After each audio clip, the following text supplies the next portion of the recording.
వార్తల్లోకి తిరిగి స్వాగతం. ఎస్ఎఫ్ఐ 20వ రాష్ట్ర మహాసభ బ్రోచర్ను నేడు స్థానిక బ్రాడీపేటలోని యూటీఎఫ్ హాల్లో విడుదల చేశారు. డిసెంబర్ 18, 19, 20 తేదీలలో నగరంలో ఈ మహాసభలు జరగనున్నాయి. ఈ సందర్భంగా ఎస్ఎఫ్ఐ నాయకులు మాట్లాడుతూ విభజన అనంతరం నూతన రాష్ట్రంలో మొట్టమొదటిసారిగా సభలు జరుగుతున్నాయని, వేలాదిగా విద్యార్థులు హాజరై విజయవంతం చేయాలని వారు కోరారు.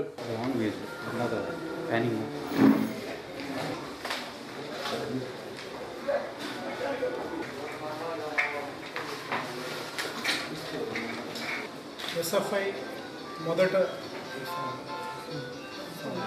20వ సభ మన రాష్ట్రం ఏర్పడిన తర్వాత మొట్టమొదటిగా గుంటూరులో రేపు డిసెంబర్ 18, 19, 20వ తేదీ మొట్టమొదటిగా ప్రారంభించబడుతుంది.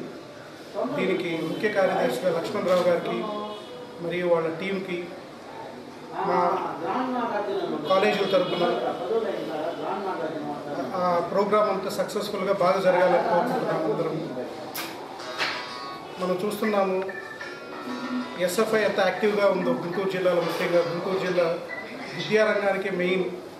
ఇది ఎంత బేస్గా ఎంతమంది పిల్లలు ఇక్కడ ప్రతి జిల్లా నుంచి, చుట్టుపక్కల జిల్లాల నుంచి కొన్ని వేల మంది వచ్చి చదువుకుంటున్నారు. ఇక్కడ ఎస్ఎఫ్ఐ ఎంత యాక్టివ్గా ఉంది ఏంటనేది మనం రోజు చూస్తూనే ఉన్నాము. ముఖ్యంగా వీళ్ళు స్టూడెంట్స్ ప్రాబ్లమ్స్ కానీ, ఫీ రింబర్స్మెంట్ ప్రాబ్లమ్స్ కానీ, ఆడపిల్లల మీద సెక్యూరిటీ ప్రాబ్లమ్స్ కానీ ఏదైనా కూడా వీళ్ళు ఎంత దగ్గరుండి వాళ్ళు పడుతున్న ఇబ్బందులు మనం రోజు చూస్తూనే ఉన్నాము. చాలా అభినందనీయం. మన గుంటూరులో ఫస్ట్ రేపు డిసెంబర్ 18, 19, 20వ తేదీ జరగబోయే ఈ సభలకి మా ప్రైవేట్ విద్యా సంస్థల నుండి, ముఖ్యంగా మా Malleni Lakshmaiah group of college నుంచి ఎప్పుడు తప్పకుండా వీళ్ళకి సపోర్ట్ ఉంటుందని, ఈ సభని అందరం జయప్రదం చేయడానికి అందరూ ముందుకు రావాలి. స్టూడెంట్స్ కానీ, మిగతా విద్యా సంస్థలు కానీ, చాలామంది కార్యదర్శులు ఉన్నారు. 13 జిల్లాల నుంచి ముఖ్య కార్యదర్శులందరినీ వీళ్ళు ఇన్వైట్ చేశారు. దేశంలో ఎక్కడా లేని విధంగా ఆధునిక వసతులతో అత్యుత్తమ రాజధాని నిర్మాణాన్ని ప్రభుత్వం చేపడుతుందని వినుకొండ ఎమ్మెల్యే టీడీపీ జిల్లా అధ్యక్షుడు జీవి ఆంజనేయులు అన్నారు.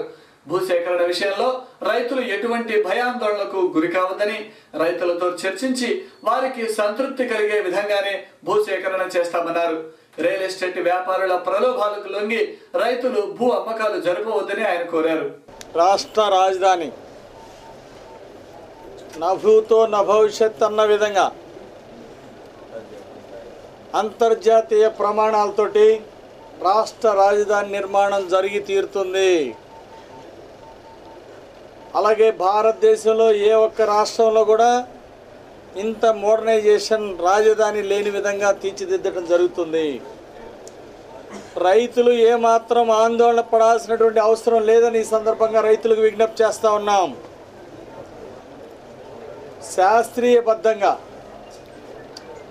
రైతుల మనోభావాలను దృష్టిలో పెట్టుకొని రైతుల అభిప్రాయాలను సేకరించి వారికి తగిన న్యాయం జరిగే విధంగా నిర్ణయాలు తీసుకోవడం జరుగుతుంది.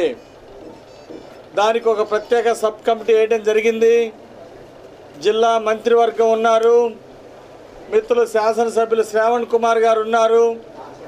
అలాగే జిల్లా పార్టీ కన్వీనర్గా నేను కూడా ఎప్పటికప్పుడు రైతుల యొక్క ఆలోచన విధానాన్ని, వారి యొక్క సమస్యల్ని ప్రభుత్వం దృష్టికి తీసుకెళ్ళి ప్రతి రైతు ఆనందంగా ఉండే విధంగా, ప్రతి రైతు సంతోషంగా ఉండే విధంగా మరి ఈ రాజధాని నిర్మాణం చేపట్టడం జరుగుతుంది, ప్రొక్యూర్మెంట్ చేయడం జరుగుతుందని మనం చేస్తూ ఉన్నా.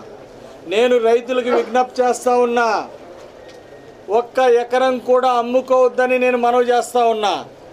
ఎందుకంటే ఇన్ని సంవత్సరాలుగా మీరు కష్టపడి జీవనాధారంగా చేసుకొని మీరు జీవిస్తూ ఉన్నారు. చివర ప్రతిఫలాలు అందుకునేటప్పుడు, తీసుకునేటప్పుడు మీరు ఇతరులకి అమ్ముకోవద్దని చెప్పేసి నా రైతు సోదరులకి నేను విజ్ఞప్తి చేస్తూ ఉన్నా. ఎందుకంటే తప్పనిసరిగా రానున్న కాలంలో చంద్రబాబు నాయుడు గారి యొక్క కోరిక కూడా రాష్ట్రం అభివృద్ధి చెందాలి, రాష్ట్ర రాజధాని బాగుండాలి, దాంతోపాటు ప్రతి రైతు ఆనందంగా ఉండాలనేటువంటి విధానంలో ముందుకెళ్తా ఉన్నారు. అర్హులైన ప్రతి ఒక్కరికి పింఛను అందేలా అధికారులు చర్యలు తీసుకోవాలని తూర్పు ఎమ్మెల్యే ముస్తఫా కోరారు. ప్రతి వార్డులోనూ సుమారు 60-70 మంది తమ పింఛను తొలగించినట్లుగా చెబుతున్నారని, వృద్ధాప్య పింఛన్ పంపిణీని చిత్తశుద్ధితో అమలు పరచాల్సిన అవసరం ఉన్నదన్నారు. కొత్త రేషన్ కార్డులను జన్మభూమి ద్వారా పంపిణీ చేస్తారని ప్రజలు ఆశతో ఎదురు చూస్తుండగా ఉన్న రేషన్ కార్డులను తొలగించడం దారుణమన్నారు. జన్మభూమి మావుడు కార్యక్రమం చేపట్టడం జరుగుతుంది.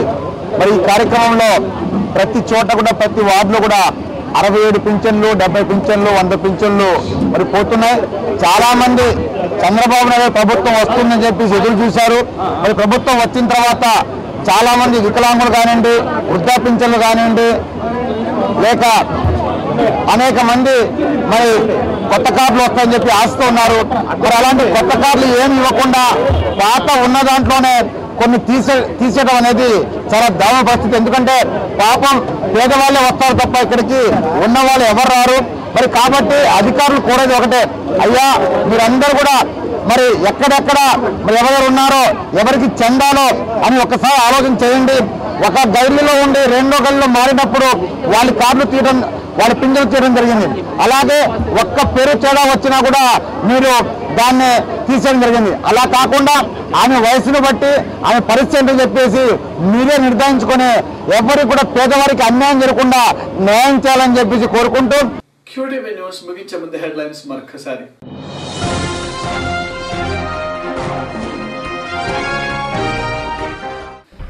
రాష్ట్రంలో యూరియా కొరత లేకుండా అన్ని చర్యలు, రైతులు సంతృప్తి చెందే విధంగానే రాజధాని కోసం భూసేకరణ చేస్తాం, మంత్రి పత్తిపాటి పుల్లారావు.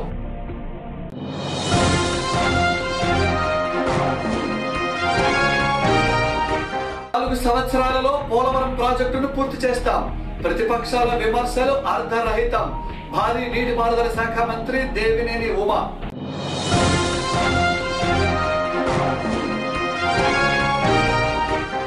రాజధానికి అవసరమైన భూములు కోల్పోయిన వారికి తగినంత నష్టపరిహారం చెల్లించాలి, సిపిఐ జిల్లా కార్యదర్శి జంగా అజయ్ కుమార్.